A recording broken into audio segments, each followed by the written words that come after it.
হায় রে বাঙালি, যে বাঙালি সারা বিশ্বের কাছে নারীদের কিভাবে সম্মান করতে হয় সেটা নিয়ে গর্ববোধ করে, সেই বাংলার একমাত্র মহিলা মুখ্যমন্ত্রী, তারই রাজত্বে নারীরা আজ যে সুরক্ষিত নয়। আমরা সকলে আর.জি. করের ঘটনা নিয়ে চিন্তিত।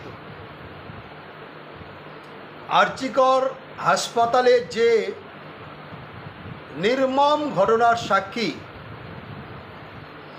সেখানকার ডাক্তার এবং নার্সিং স্টাফদের কথাবার্তায় অডিও ক্লিপগুলো